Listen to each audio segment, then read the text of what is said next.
అన్నమయ్య జిల్లా పీలర్ మండలంలోని పలు హోటళ్లలో విజిలెన్స్ ఎన్ఫోర్స్మెంట్ కడప విభాగం అధికారి లక్ష్మణ్ కుమార్ ఆధ్వర్యంలో ఆకస్మిక తనిఖీలు నిర్వహించారు. ఈ సందర్భంగా పలు హోటళ్లు, రెస్టారెంట్లోని 9 డొమెస్టిక్ సిలిండర్లను స్వాధీనం చేసుకున్నట్లు శివకుమార్ తెలిపారు. డిటి విజయ్ కుమార్, రెవెన్యూ సిబ్బంది ఈ కార్యక్రమంలో పాల్గొన్నారు. నిబంధనలు ఉల్లంఘించిన వారిపై చర్యలు తీసుకుంటాయని తహసీల్దార్ శివకుమార్ వివరించారు. మన రెవెన్యూ వారు మరియు విజిలెన్స్ వారు కలిసి ఈ కొన్ని హోటల్స్ పైన ఆకస్మిక తనిఖీ చేయడం జరిగింది.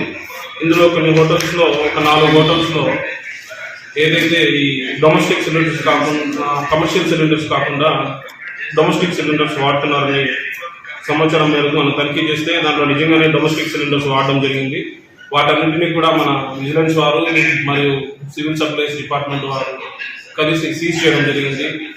ఇదివరకే మనము మన పత్రిక ముఖ్యంగా నేను చాలాసార్లు చెప్పడం జరిగింది. ఎక్కడైతే డొమెస్టిక్ సిలిండర్స్ ఉన్నాయో అవి ఇంటి వినియోగానికి వినియోగించాలని, కమర్షియల్ సిలిండర్స్ మాత్రమే హోటల్స్లో వినియోగించాలని తెలియజేశాము.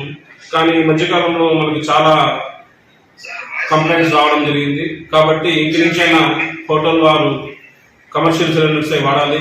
ఎక్కడ కానీ ఎట్టి పరిస్థితుల్లో డొమెస్టిక్ సిలిండర్స్ ఉపయోగించకూడదు. ఇలా ఉపయోగిస్తే